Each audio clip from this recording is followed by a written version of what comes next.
آج دل انتہائی مسرت اور خوشی محسوس کر رہا ہے، اس لیے کہ ہم لمحہ بلمحہ اس ساعت کے قریب ہوتے جا رہے ہیں جس ساعت میں اللہ نے دونوں جہانوں کی جان کو کائنات کے اندر بھیجا۔ امام احمد رضا بولے، جس سہانی گھڑی چمکا طیبہ کا چاند، اس دل افروز ساعت پہ لاکھوں سلام۔ یعنی وہ جو ساعت تھی، وہ سیکنڈ، وہ لمحہ، جس لمحے ہمارے آقا دنیا میں جلوہ گر ہوئے، اعلیٰ حضرت فرماتے ہیں جس سہانی گھڑی چمکا طیبہ کا چاند، وہ جو سہانی پاکیزہ گھڑی، وہ سیکنڈ، وہ لمحہ جب سرکار آئے، اس دل افروز، دل کو خوش کرنے والی اس دل افروز ساعت پہ لاکھوں سلام، اس وقت پر بھی لاکھوں سلام ہوں جس وقت آمنہ کا لال دنیا میں تشریف لایا۔ ہمارا تو یہ عقیدہ ہے، ہم تو سرکار سے اتنا بڑھ کر محبت کرتے ہیں۔ ہمارے بزرگ لکھ گئے، بعد از خدا بزرگ توئی، قصہ مختصر، یا رسول اللہ آپ کی عظمتیں ہماری عقلوں سے ماورا ہیں، آپ کی عظمتیں بیان کرنے کے لیے ہماری زبانیں، ہمارے قلم قاصر ہیں، بس ہم اتنا کہتے ہیں، قصہ یہیں ختم کرتے ہیں، بعد از خدا بزرگ توئی، قصہ مختصر، یا رسول اللہ اللہ کے بعد سب سے بڑی شان آپ کی ہے، بس قصہ ختم۔ اب اللہ کے بعد چاہے انبیاء ہیں، چاہے ملائکہ ہیں، چاہے اولیاء ہیں، چاہے صحابہ ہیں، چاہے پچھلے انبیاء کے ولی ہیں، چاہے ان کے صحابہ ہیں، سب سے بڑھ کر جس کا مقام ہے وہ ہمارے آقا کا ہے۔ تو اس پر ہمیں کیا خوش نہیں ہونا چاہیے؟ کیا ہمیں منہ لٹکا لینا چاہیے 12 ربیع الاول آتے ہی؟ نہیں، ہمیں شکرانے کے سجدے ادا کرنے چاہیے کہ اللہ کا کتنا بڑا فضل ہم پر ہوا کہ اللہ نے ہمیں اپنے محبوب کی امت میں پیدا کیا۔ حضرت عیسیٰ جیسے جلیل القدر نبی اس خواہش کا اظہار کر کے گئے کہ کاش کہ اللہ مجھے وہ امت دے دے جو آخری نبی کو امت دے گا، یا مجھے اس آخری نبی کا امتی بنا دے۔ یعنی اتنی فضیلتیں، وہ پڑھ کر حیران ہو گئے کہ اللہ اتنی عظمتیں اپنے محبوب کو عطا فرما رہا ہے، یا تو وہ امت مجھے مل جائے یا میں امتی بن جاؤں۔ تو ہم نے تو کوئی دعائیں بھی نہیں مانگی، ہم کوئی پیسے بھی نہیں دے کر آئے، یہ تو اللہ کا فضل ہوا، ہم پیدا ہوئے تو پتہ چلا کہ ہم سرکار کے غلام بن کر دنیا میں آئے ہیں۔ تو اس پر خوشی کا اظہار کرنا یہ اہل سنت کا الحمدللہ ہماری نشانی ہے۔ ہم سرکار علیہ الصلوۃ والسلام کی آمد کی اس گھڑی پر بھی لاکھوں سلام بھیجتے ہیں جس ساعت میں سرکار تشریف لائے۔ اگر لیلۃ القدر میں ایک مرتبہ قرآن نازل ہو، ایک مرتبہ نازل ہوا نا، پھر ہر سال وہ گھڑی آتی ہے تو قرآن ہر سال بول کر کہتا ہے انا انزلناہ فی لیلۃ القدر وما ادراک ما لیلۃ القدر لیلۃ القدر خیر من الف شہر۔ ہر سال جو بندہ لیلۃ القدر کو پالے 1000 مہینے سے بڑھ کر اس کو عبادت کا ثواب مل رہا ہے۔ تو اگر یہی گھڑی 12 ربیع الاول شریف کی ہر سال گھوم کر آتی ہے تو کیا اس گھڑی کی عظمتیں وہ نہیں ہوں گی جو پہلی گھڑی کی تھی؟ اگر لیلۃ القدر کی عظمتیں ہیں قرآن نازل ہونے کی وجہ سے، تو سرکار تو صاحب قرآن ہیں، جن پر قرآن نازل ہوا، جن کے صدقے ہمیں قرآن ملا۔ تو ہمارے علماء نے یہی لکھا کہ جس طرح لیلۃ القدر کی عظمت قرآن کی وجہ سے ہے، اسی طرح 12 ربیع الاول شریف کی اس گھڑی، اس ساعت کی عظمت ہمارے آقا کی وجہ سے ہے، صاحب قرآن کی وجہ سے ہے۔ تو اللہ تعالیٰ نے حکم دیا قرآن کریم میں، قل، اے محبوب فرما دو، ان کو سمجھا دو، زندگی گزارنے کا ڈھب سکھا دو، بفضل اللہ و برحمتہ فبذالک فلیفرحوا۔ جب اللہ کا فضل ملے، اللہ کی رحمت ملے، تو اس وقت کیا کرنا ہے؟ منہ بگاڑ لینا ہے؟ نہیں، فبذالک فلیفرحوا۔ اللہ کی نعمت، اللہ کا فضل جب تم پر نازل ہو، اس وقت تم نے خوشی منانی ہے، خوشی کا اظہار کرنا ہے۔ یہ قرآن کا حکم ہے ہمیں۔ اگر کوئی استاد اپنے شاگرد کو کوئی انعام کے طور پر کوئی کاپی دے دے، کوئی پین دے دے، اور شاگرد اس کا چرچا نہ کرے، آگے سے منہ بگاڑ لے، تو کیا استاد کا دل خوش ہوگا؟ نہیں۔ اللہ فرماتا ہے جب میں تم پر کوئی انعام کروں تو اس وقت تم نے خوشی کا اظہار کرنا ہے، اللہ کا کرم، اللہ کا فضل جب ہو۔ اچھا، قرآن کی دوسری آیت پڑھو، انا ارسلناک شاہدا ومبشرا ونذیرا وداعیا الی اللہ باذنہ وسراجا منیرا وبشر المؤمنین بان لہم من اللہ فضلا کبیرا۔ قرآن کہتا ہے اے محبوب ہم نے آپ کو بشیر بنا کر، نذیر بنا کر، سراج بنا کر، منیر بنا کر بھیجا، اور آخر میں فرمایا وبشر المؤمنین، ایمان والوں کو خوشخبری دے دو کہ آپ کے آنے سے بِأَنَّ لَهُم مِّنَ اللَّهِ فَضْلًا كَبِيرًا، آپ کی تشریف آوری سے اللہ کا سب سے بڑا فضل ایمان والوں پر ہوا ہے۔ ایک جگہ اللہ فرماتا ہے جب اللہ کا فضل ملے تو خوشیاں کرو، دوسری جگہ اللہ فرماتا ہے اے محبوب تجھ سے بڑھ کر اللہ کا فضل ان پر کوئی اور نہیں ہوا۔ قرآن میں اللہ نے فرمایا نا لَقَدْ مَنَّ اللَّهُ عَلَى الْمُؤْمِنِينَ إِذْ بَعَثَ فِيهِمْ رَسُولًا، کہ اللہ نے کتنے انعامات ہمیں دیے ہیں، کتنی نعمتیں ہمیں دی ہیں۔ قرآن میں بار بار اللہ فرماتا ہے فَبِأَيِّ آلَاءِ رَبِّكُمَا تُكَذِّبَانِ فَبِأَيِّ آلَاءِ رَبِّكُمَا تُكَذِّبَانِ، اللہ کی کس نعمت کا انکار کرو گے، کس کو جھٹلاؤ گے؟ لیکن کسی بھی نعمت پر اللہ نے یہ نہیں کہا کہ میں نے تم پر احسان کیا ہے، صرف ایک نعمت، وہ ہمارے آقا ہیں۔ اللہ کی طرف سے جب یہ انعام ہوتا ہے اللہ فرماتا ہے لَقَدْ مَنَّ اللَّهُ عَلَى الْمُؤْمِنِينَ إِذْ بَعَثَ فِيهِمْ رَسُولًا، اللہ کا احسان ایمان والوں پر ہو گیا۔ کیوں؟ کیونکہ اللہ نے اپنا حبیب ان ایمان والوں کو دے دیا ہے، اپنا محبوب ان کو دے دیا ہے۔ اپنا محبوب کوئی کسی کو نہیں دیتا۔ واقعتاً اللہ کا کتنا فضل ہے، اللہ اپنا محبوب ہمیں دے رہا ہے، اور پھر اس پر اللہ نے احسان جتلایا اور فرمایا کہ مجھ رب کا تم پر احسان ہے کہ اذ بعث فیہم رسولا، میں نے اب عظمتوں والا رسول تمہیں دے دیا ہے۔ تو اس پر خوشی کا اظہار، شریعت کے دائرے میں رہ کر ہم بحمد اللہ سرکار کی نعتیں پڑھتے ہیں، حضور کی آمد کا چرچا کرتے ہیں، حضور علیہ الصلوۃ والسلام کی بارگاہ میں درود و سلام کے تحائف پیش کرتے ہیں۔ یہ ہمارا طریقہ ہے خوشی منانے کا، اور یہ خوشی منانے کا طریقہ کوئی آج سے نہیں ہے، یہ نعتیں پڑھنا کوئی آج سے نہیں ہے، یہ شروع سے پہلے دن سے شروع ہو جاؤ، صحابہ کرام سے، اہل بیت سے۔ حضرت حسان بن ثابت کو جب ہم دیکھتے ہیں وَأَحْسَنُ مِنْكَ لَمْ تَرَ قَطُّ عَيْنِي وَأَجْمَلُ مِنْكَ لَمْ تَلِدِ النِّسَاءُ خُلِقْتَ مُبَرَّأً مِنْ كُلِّ عَيْبٍ كَأَنَّكَ قَدْ خُلِقْتَ كَمَا تَشَاءُ۔ میرے آقا ہجرت فرما کر آئے، مدینہ پاک کی بچیاں گھروں کی چھتوں پر چڑھ کر کہیں طلع البدر علینا من ثنیۃ الوداع وجبت شکر علینا ما دعا للہ داعی۔ کیسے الفاظ ہیں؟ یہ مدینہ کی بچیاں سرکار کے سامنے پڑھ رہی ہیں، سرکار نے کیا روکا، منع کیا کہ نہ پڑھو؟ نہیں، حضور کا چپ ہو جانا حدیث تقریری ہے۔ علماء سے جا پوچھنا کہ جہاں حضور کوئی کام دیکھ کر خاموش ہو جائیں وہ بھی اسی طرح ہے جس طرح حضور نے فرما دیا ہے، یہ بھی حدیث کی ایک قسم ہے۔ تو سرکار کے سامنے مدینہ کی بچیاں نعتیں پڑھیں، حضرت حسان بن ثابت نعتیں پڑھیں، اسی طرح امام زین العابدین کو دیکھو، اہل بیت کے ایک عظیم فرد ہیں۔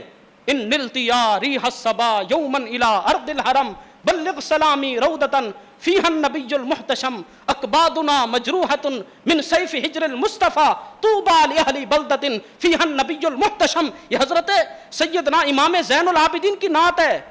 یعنی کوئی یہ نہ سمجھے کہ ہم آج سے نعتیں پڑھ رہے ہیں، نہیں، یہ صحابہ بھی پڑھتے تھے، یہ اہل بیت بھی پڑھتے تھے، بچے بھی پڑھتے تھے، بچیاں بھی پڑھتی تھیں۔ ہمارے ائمہ، ہمارے محدثین، ہمارے علماء، ہمارے فقہاء، امام جامی کو دیکھو، زرحمت کن نظر برحال زارم یا رسول اللہ غریبم بے نوائم خاک سارم یا رسول اللہ توئی مولائے من آقائے من والی جان من۔ یہ امام جامی فرما رہے ہیں، حضور کی نعت پڑھ رہے ہیں، یا رسول اللہ میری جان بھی آپ ہیں، میرے آقا بھی آپ ہیں، میرے جان کے مالک بھی آپ ہیں، دم آخر نمائی جلوے دیدار جامیرہ ز لطف تو ہمیں امید دارم یا رسول اللہ۔ یہ ہمارے علماء نعتیں پڑھ رہے ہیں۔ امام بصیری کو دیکھ لو، مولا یصلی وسلم دائما ابدا علی حبیبک خیر الخلق کلہم۔ شفاعت کون کرے گا؟ هو الحبیب الذی ترجا شفاعتہ لکل حول من الاحوال مقتحم۔ یا اللہ جس محبوب کی شفاعت کی امید لگائے ہم بیٹھے ہیں اس محبوب پر ہمیشہ کے درود بھیج، ہمیشہ کے سلام بھیج۔ مولا یصلی وسلم دائما ابدا علی حبیبک خیر الخلق کلہم۔ ہمارے ہر عالم نے اپنی محبت کا اظہار کیا ہے۔ شیخ سعدی کو دیکھو، بلغ العلا بکمالہ کشف الدجا بجمالہ حسنت جمیع خصالہ، حسنت جمیع خصالہ۔ یا رسول اللہ آپ کی ہر ادائی بڑی سونی ہے، یہ ان کی نعت کا رنگ ہے، حسنت جمیع خصالہ صلو علیہ وآلہ۔ پھر میرے علی شاہ صاحب کو دیکھ لو، مخ چندر بدر شاشانی ہے، متھے چمک دی لاٹ نورانی ہے، کالی زلف تے اکھ مستانی ہے، مخمور اکھی ہیں مد بھریاں، سبحان اللہ ما اجمل کا۔ عربی کا ایک قاعدہ ہے، جب بندہ کسی چیز کو دیکھ کر متعجب ہو جائے نا کہ یہ اتنی حسین چیز، اس پر ما تعجبیہ لگاتے ہیں۔ یہ ما جو بار بار آپ لگاتے ہیں نا، فرماتے ہیں یا رسول اللہ اتنا حسن ہماری عقلوں سے بھی ماورا، سبحان اللہ ما اجملکا ما احسنکا ما اکملکا، کتھے میرے علی کتھے تیری ثنا.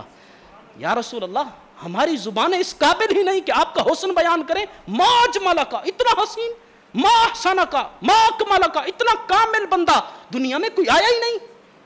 یہی تو فرمایا نا حضرت حسان بن ثابت نے، خلقت مبرعا من کل عیب کأنک قد خلقت کما تشاء.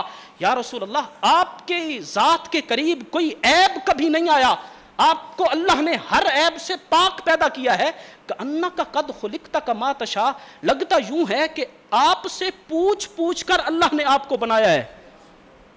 یہ حضور کے سامنے پڑھ رہے ہیں حسان بن ثابت منبر پر بیٹھ کر، اور میرے آقا تحفے میں چادریں دے رہے ہیں خوش ہو کر اور دعائیں دے رہے ہیں، اے حسان جب بھی تو میرے دشمنوں کے سامنے میری نعتیں پڑھے، اللہ فرشتوں کے ذریعے روح القدس حضرت جبرائیل کے ذریعے تیری مدد فرمائے. میرے آقا دعا دے رہے ہیں. تو یہ میرے آقا کا حسن جہاں بھی چلے جاؤ، اعلیٰ حضرت کی بارگاہ میں جاؤ تو انہوں نے بھی کمال کر دیا. واہ کیا جود و کرم ہے شاہ بطحہ تیرا، نہیں سنتا ہی نہیں مانگنے والا تیرا. سرور کہوں کہ مالکو مولا کہوں تجھے، باغ خلیل کا گلے زیبا کہوں تجھے، تیرے تو وصف عیب تناہی سے ہیں بری، حیران ہوں میرے شاہ کیا کیا کہوں تجھے. یہ اعلیٰ حضرت ہیں. اور آخر میں کیا فرما، آخر رضا نے ختم سخن اس پہ کر دیا، خالق کا بندہ خلق کا آقا کہوں تجھے. یعنی ہاتھ اٹھا لیے، آخر رضا نے ختم سخن اس پہ کر دیا. یا رسول اللہ احمد رضا کی کیا جرت آپ کی وصف، آپ کی توصیف، آپ کا حسن بیان کر سکے. بس آخر میں یہی کہتا ہوں، خالق کا بندہ، اللہ کے آپ بندے ہیں، خلق کا آقا کہوں تجھے، ساری مخلوق کے سردار بن کر دنیا میں آئے ہیں. یہ وہی بات کہ جو ہمارے بزرگ فرما گئے کہ بعد از خدا بزرگ تو یہ قصہ مختصر، یہی بات امام احمد رضا فرما رہے ہیں کہ خالق کا بندہ خلق کا آقا کہوں تجھے. تو یہ نعتیں پڑھنا کوئی آج سے نہیں ہے. صحابہ ہوں، اہل بیت ہوں، تابعین ہوں، علماء ہوں، فقہاء ہوں، محدثین ہوں، ہر بندے نے اپنا رنگ محبوب کی بارگاہ میں پیش کیا ہے، اور جو اس سے الفاظ بن پائے میرے آقا صلی اللہ تعالی علیہ وسلم کی، انہوں نے تعریف نعتی انداز میں کی ہے. اس کے علاوہ ہر کسی کا رنگ اپنا ہے. ہر بندے نے، جو ہمارے اسلاف گزرے ہیں، ہر بندے نے اپنی تمام تر صلاحیتیں سرکار کی بارگاہ میں حضور کے قدموں میں رکھ دی ہیں. اس کو دیکھو کہ جس کو اللہ نے حافظہ دیا، امام بخاری کو دیکھو 10 لاکھ حدیثیں زبانی یاد ہیں. زبانی اللہ نے حافظہ دیا تو کوئی اشعار انہوں نے یاد نہیں کیے، کوئی ادھر ادھر کی کتابیں یاد نہیں کی، سرکار کی حدیثیں یاد کی ہیں. یعنی ہر بندہ جس کو اشعار آتے تھے اس نے اشعار پڑھے، جو سرکار کا حسن بیان کر سکتا تھا اس نے حسن بیان کیا، جو سرکار علیہ الصلوۃ والسلام کے دشمنوں کا مقابلہ کر سکتا تھا اس نے یہ کیا، جو سرکار کی عزت پر ہونے والے حملوں پر مناظرے کر سکتا تھا ہمارے علماء نے مناظرے بھی کیے. اور جو فقہ کا ماہر تھا، جس کو اللہ نے عقل عطا فرمائی تھی، اس نے سرکار کی بارگاہ میں اپنی خدمت اس طرح پیش کی کہ قرآن و حدیث کا نچوڑ نکال کر امت کے سامنے رکھا. تو ہمارے اسلاف کی تاریخ سرکار علیہ الصلوۃ والسلام کی بارگاہ میں اپنی خدمت پیش کرنے سے بھری ہوئی ہے. یہ چند جھلکیاں میں نے آپ کو دکھائی ہیں کہ ہمارے علماء بھی نعتیں پڑھتے تھے، صحابہ بھی نعتیں پڑھتے تھے، اہل بیت بھی نعتیں پڑھتے تھے. اس کے علاوہ جب حضور کے حسن کے بارے میں جب پوچھا گیا صحابہ کرام سے، مختلف الفاظ اور ایسے الفاظ ملتے ہیں کہ بندہ کیا کہے. جب ایک صحابی سے پوچھا گیا کہ حضور کا حسن کیسا تھا، انہوں نے کہا کہ قطعۃ من القمر، حضور تو ایسے تھے پتہ یوں چلتا تھا کہ چاند ٹوٹ کر زمین پر آیا ہوا ہے، چاند کا کوئی ٹکڑا زمین پر آیا ہوا ہے. حضور علیہ السلام کو اللہ نے ایسا حسن عطا فرمایا تھا. اسی طرح ایک صحابی سے پوچھا گیا حضور علیہ الصلوۃ والسلام کے حسن کے بارے میں، تو اس صحابی نے کہا یتلألؤ وجہہ تلألؤ القمر لیلۃ البدر، حضور کا چہرہ مبارک یوں چمکتا تھا جس طرح 14ویں رات کا چاند آسمان پر چمک رہا ہوتا ہے نا، سرکار علیہ الصلوۃ والسلام کا چہرہ مبارک یوں تھا. یعنی جو جن الفاظ میں تعریف کر سکا اس نے کی. اسی طرح حضور علیہ الصلوۃ والسلام کے ایک صحابیہ ہیں حضرت ربیع بنت معوذ رضی اللہ تعالی عنہ. ان کے پاس حضرت عمار بن یاسر کے پوتے آئے. یہ صحابیہ بزرگ ہو چکی تھی، بوڑھی تھی. حضرت عمار بن یاسر کے پوتے جو تابعی ہیں، صحابی نہیں ہیں، یہ آئے اور کہا کہ اماں آپ نے تو حضور کا چہرہ مبارک دیکھا ہوا ہے، یہ تو بتاؤ حضور کتنے سونے تھے، حضور کے بارے میں کچھ ہمیں تو بتاؤ۔ اب وہ کیسا زمانہ تھا کہ چھوٹے چھوٹے بچے بوڑھی بوڑھی خواتین کے پاس آتے تھے اور آ کر کہتے تھے کہ تم نے سرکار کی زیارت کی، ہمیں بتاؤ حضور کیسے تھے۔ تو اب جب حضرت عمار بن یاسر رضی اللہ تعالیٰ عنہ کے پوتے آئے نا، تو انہوں نے بڑا پیارا جواب دیا۔ انہوں نے کہا یا بنیا لو رأیتہ رأیت الشمس طالیۃ، آپ نے فرمایا کہ اے بیٹا تجھے کیا بتاؤں حضور کتنے حسین تھے، اگر تو سرکار کی زیارت کر لیتا تو یہ کہنے پر مجبور ہو جاتا رأیت الشمس طالیۃ، گویا کہ سورج چڑھا ہوا ہے، سورج طلوع ہو چکا ہے۔ سرکار کا مبارک حسن چہرے والضحیٰ اتنا حسین تھا کہ آپ نے فرمایا اگر تو دیکھ لیتا لو رأیتہ رأیت الشمس طالیۃ، تو یہ کہہ دیتا کہ یوں پتہ چلتا ہے جس طرح آسمانوں کا سورج آسمانوں پر چڑھ چکا ہے۔ اسی طرح حضرت ابو ہریرہ سے پوچھا گیا تو انہوں نے کیا کہا کہ سرکار علیہ الصلوۃ والسلام کا جو چہرہ مبارک تھا کأن الشمس تجری فی وجہہ، حضور اتنے حسین تھے ہم تو جب دیکھتے تھے پتہ یوں چلتا تھا گویا کہ آسمانوں کا سورج سرکار کے مبارک چہرے میں گردش کر رہا ہے۔ اسی طرح حضرت ابو قرصافہ ہیں، سرکار کے صحابی بنے، یتیم بچے تھے، سر پر ماں کا سہارا ہے یا خالہ کا سہارا ہے۔ اب خالہ کی بکریاں چراتے ہیں، کچھ پیسے آتے ہیں، اپنا گزارا کرتے ہیں، ماں کو بھی دیتے ہیں۔ ایک دن بکریاں چراتے چراتے جب گئے تو ان کی نظر سرکار علیہ الصلوۃ والسلام کے مبارک چہرے پر پڑ گئی اور حضور کے عاشق ہو گئے۔ اب کیا کرتے ہیں؟ ابھی کلمہ نہیں پڑھا، ابھی ایمان نہیں لائے، گھر سے خالہ کی بکریاں نکالتے ہیں، آتے ہیں مکہ کی سرزمین میں، دیکھتے ہیں سرکار کہاں ہیں، جہاں سرکار کی مجلس ہوتی ہے آ کر چھپ کر بیٹھ جاتے ہیں اور حضور کی زیارت کرتے رہتے ہیں۔ بکریاں جہاں چرتی ہیں مرتی ہیں جائیں، ہم تو حضور کا چہرہ دیکھیں گے، یہ تو اس پر ہیں۔ اچھا چند دن گزرے، جب کوئی چرانے والا ہی نہیں ہوگا ظاہر ہے بکریاں تو بھوکی مریں گی۔ اب بکریاں کمزور ہوتی خالہ کو پتہ چلا کہ یہ اس شخص کے پاس جاتا ہے جس نے نبوت کا اعلان کیا ہوا ہے، اور وہ معاذ اللہ حضور کو جادوگر کہتے تھے، یہ جادوگر کے پاس جاتا ہے۔ پکڑا، مارا، روکا، وہاں نہیں جانا۔ انہوں نے ایک بات کہی تھی، انہوں نے کہا خالہ آئندہ نہیں جاؤں گا، بس ایک میری شرط بھی ہے وہ تو مانو۔ چلو بھی بتاؤ۔ اپنی ماں اور خالہ کو کہتے ہیں ایک مرتبہ میرے ساتھ تم بھی آ جاؤ، پھر نہ تم جانا نہ میں جاؤں گا، ایک مرتبہ آ جاؤ، اس نبی کا چہرہ دیکھ لو، زیارت کر لو، پھر آگے کا فیصلہ پھر آگے، ایک بات میری بھی مانو۔ انہوں نے کہا ٹھیک ہے۔ اپنی ماں اور خالہ کو لے کر سرکار کی بارگاہ میں آئے۔ اب پہلی مرتبہ ان کی خالہ اور ماں نے جب زیارت کی، سرکار علیہ الصلوۃ والسلام کو دیکھا، کلمہ پڑھا، سارا گھرانہ مسلمان ہوا۔ جب واپس آ رہے تھے نا، اب حضرت ابو قرصافہ اپنی خالہ کے چہرے کی طرف دیکھتے تھے کہ اب کیا کہتی ہے، کل تو مارتی تھی، کل تو روکتی تھی کہ وہاں نہیں جانا، اب خود غلام بن کر آ رہی ہے، خود اپنا آپ بیچ کر آ رہی ہے۔ اس وقت حضرت ابو قرصافہ کی والدہ نے اور خالہ نے 3 جملے کہے تھے اور کمال جملے کہے تھے۔ انہوں نے کہا تھا ابو قرصافہ پوچھنا چاہتا ہے نا کہ سرکار کیسے ہیں، سن۔ انہوں نے کہا یا بنیا، اے میرا بیٹا، ما رأینا مثل ھذا الرجل احسن منہ وجہا ولا انقى ثوبا ولا الین کلاما، ہم نے ساری زندگی اس شخص سے بہتر اور حسین کسی کا چہرہ نہیں دیکھا، اور ولا انقى ثوبا، اس سے زیادہ صاف ستھرے کسی کے کپڑے نہیں دیکھے، ولا الین کلاما، اور اتنا حسین کلام کرنے والا، میٹھی بولی بولنے والا ہم نے ساری زندگی نہیں دیکھا۔ یہ وہ ہیں جنہوں نے ایک مرتبہ دیکھا اور واپس آتے ہوئے کیا کہہ رہے ہیں، نہ سرکار جیسا کسی کا چہرہ حسین ہے، نہ سرکار جیسے کسی کے کپڑے حسین ہیں، نہ سرکار جیسا کسی کا کلام اور حسن خلق حسین ہے۔ کلام میں بھی میرے آقا پہلے نمبر پر، حسن میں بھی پہلے نمبر پر، اور کپڑوں کی ستھرائی میں بھی پہلے نمبر پر۔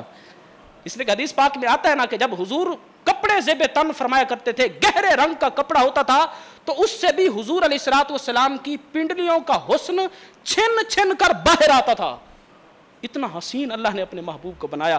بہرحال الحمدللہ ہم اس پر خوشی کا اظہار بھی کرتے ہیں، محافل بھی سجاتے ہیں، سرکار کی نعتیں بھی پڑھتے ہیں، اور میں نے بتایا کہ نعتیں پڑھنا کوئی آج کا کام نہیں ہے، کوئی بدعت نہیں ہے، کوئی آج سے نہیں ہے۔ صحابہ ہوں، اہل بیت ہوں، علماء ہوں، فقہاء ہوں، مفتیان ہوں، جتنے بھی ہمارے اسلاف گزرے ہیں، سب نے سرکار علیہ الصلوۃ والسلام کی نعتیں بھی پڑھی ہیں، حضور کی تعریفات بھی کی ہیں۔ اللہ تعالی ہمیں حضور کی کامل محبت نصیب فرمائے۔